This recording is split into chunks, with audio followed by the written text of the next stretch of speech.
کہ آپ اپنی رعایا کی نگہداشت کے لیے اور نگہبانی کے لیے آپ گلیوں میں انہیں چیک کیا کرتے. ایک گھر کے باہر سے گزرے, صبح کا وقت ہے, تہجد کا وقت تھا, اذان فجر ہونے والی تھی, تو ایک گھر سے آواز آ رہی ہے. وہ گوالے کا گھر تھا. اس کی ماں کہتی ہے بیٹی دودھ میں پانی شامل کر لے کہ کسٹمر زیادہ ہو گئے ہیں, ہمیں دودھ کی زیادہ ضرورت ہے, اس میں پانی شامل کر لو. تو بیٹی کہنے لگی اگر عمر کو پتہ چل گیا تو صبح سزا ملے گی. تو ماں کہتی ہے اس وقت تو جناب عمر اپنے گھر سوئے ہوئے ہوں گے, انہیں کیا خبر ہے, انہیں کیا پتا کہ ہم نے پانی شامل کیا ہے کہ نہیں.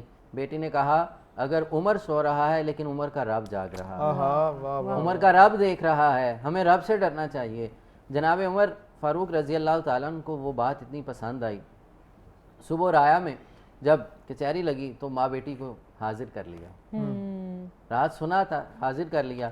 ماں سے کہنے لگے اماں جی اگر آپ اجازت دیں, بیٹی آپ کی ہے, امانت آپ کی ہے, میں اس بیٹی کے لیے اپنے بیٹے کا رشتہ چاہتا ہوں. اللہ. ماں نے قبول کر لیا. اللہ نے پھر اس سے ایک بیٹی عطا کی اور ان کا نکاح حضرت عزیز سے ہوتا ہے. پھر ان کی اولاد سے حضرت عمر بن عبدالعزیز پیدا ہوتے ہیں. اب تقویٰ دیکھیں کہاں سے چلا اور کہاں تک جاتا ہے. اور کہتے ہیں کہ ابھی تک جیسے جناب عمر جیسا ثانی عمر کوئی پیدا نہیں ہو سکا, اور ان کے بعد حضرت عمر بن عبدالعزیز جیسا بھی دوسرا پیدا نہیں ہو سکا, جن کے تقوی کا معیار یہ ہے کہ صرف 2.5 سال دور حکومت ہے آپ کا. اور جتنا دور حکومت میں, آپ کے دور حکومت میں یہ تھا لوگ زکوٰۃ دینے والے پھرتے تھے, لینے والا کوئی نظر نہیں آتا تھا. تو تقوی کا بڑا ایک معیار ہوا کرتا ہے. تقوی کیا ہے؟ حضرت امام اعظم ابو حنیفہ رحمۃ اللہ تعالیٰ علیہ سے کسی نے پوچھا حضور اگر ناپاکی لگ جائے جسم پہ, کپڑوں پہ, تو کتنی معافی ہے اور کتنی معافی نہیں ہے؟ ہمارا 1 درہم سے زیادہ ہو تو کپڑا دھونا ضروری ہے, آپ دھوئیں گے, پاک کریں گے, پھر نماز ہوگی. اگر اس سے کم ہے تو معافی ہے. تھوڑی دیر گزری کہ آپ کو دیکھا آپ اپنا ہی دامن دھو رہے تھے. فرمایا کہ حضور ابھی آپ نے کہا یہ تو چند چھینٹیں تھیں, آپ چند قطرات تھے, چلتے ہوئے گر گئے, لگ گئے, تو آپ اس کو دھو رہے ہیں. فرمایا وہ میرا فتویٰ تھا جو امت کے لیے عمومی حکم ہے. یہ ابو حنیفہ کا تقویٰ ہے. ابو حنیفہ نہیں چاہتا کہ اتنی بھی چیز ہو مالک کے سامنے حاضر ہونا ہے. جیسے یہ اہل ظاہر اور باطن کا تقویٰ میں نے آپ کے سامنے رکھا, تقویٰ یہ ہے. فرمایا کہ اہل ظاہر کا تقویٰ یہ ہے ناپاکی ہو جاتی ہے, جسم پاک کیا جاتا ہے, لباس پاک کیا جاتا ہے. فرمایا کہ وہ ناپاکی کے لگنے سے بندہ ناپاک ہوتا ہے. اہل باطن کا تقویٰ یہ ہے کہ خیال بد بھی آ جائے وہ اپنے آپ کو ناپاک سمجھتے ہیں, وہ فوراً اسی وقت اٹھ کے وضو اور غسل کا اہتمام کیا کرتے ہیں. تو تقویٰ کے لیے قرآن مجید نے جو ایک معیار مقرر کیا, فرمایا وَلِبَاسُ التَّقْوَىٰ ذَلِكَ خَيْرٌ. اچھا ہم بریک لے رہے ہیں, واپس آ کے انشاءاللہ تفصیلی کلام کرتے ہیں. یہ وقت ہوتا ہے ایک شارٹ بریک کا, ہمیں یقین ہے آپ ہمارے ساتھ رہیں گے.